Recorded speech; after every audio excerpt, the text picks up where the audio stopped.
নদীর উপর কাঠের সেতু দীর্ঘদিন ধরে বেহাল, জায়গায় জায়গায় ভাঙা, প্রতিদিন যাতায়াত করতে হয় ঝুঁকি নিয়ে।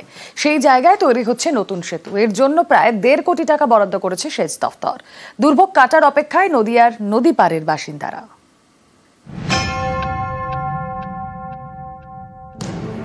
কোথাও কাঠের পাটাতন, কোথাও সেটাও নেই, কাঠের বদলে বাঁশ। কোথাও আবার একেবারে ফাঁকা, একটু এদিক ওদিক হলেই বিপদ।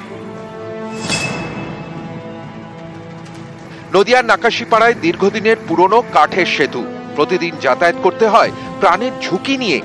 এই দুর্ভোগের দিন শেষ হতে চলেছে, তৈরি হচ্ছে কংক্রিটের সেতু। ব্রিজটা একটু রিস্ক ছিল, একজন মারা গেছে আমাদের রাখালগাছি গ্রামের একজন। তারপরে ব্রিজটা কাঠের হয়েছিল, কিন্তু কাঠের হওয়ার পরেও পরবর্তীতে একটু ঝুঁকিপূর্ণ হয়ে গেছিল মানুষের জন্য যাতায়াত করার জন্য। এই ব্রিজটা হওয়ার ফলে অনেকটাই সুবিধা হবে এবং আগে যে রাস্তা দিয়ে আমাদের যাতায়াত করতে হতো বড় গাড়ি নিয়ে, তো এখন অনেকটাই ডিস্টেন্সটাও কম হবে।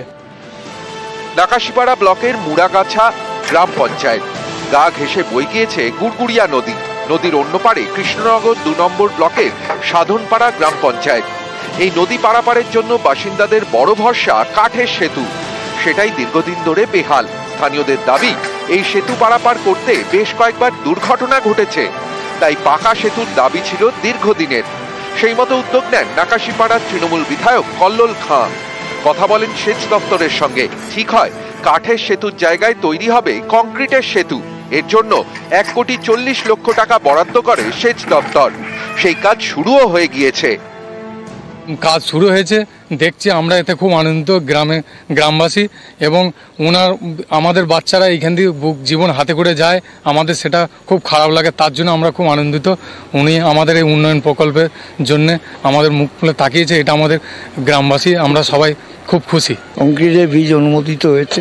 100 বছরের এই ব্রিজ, এই মানুষগুলো জীবন হাতে করে যাতায়াত করে।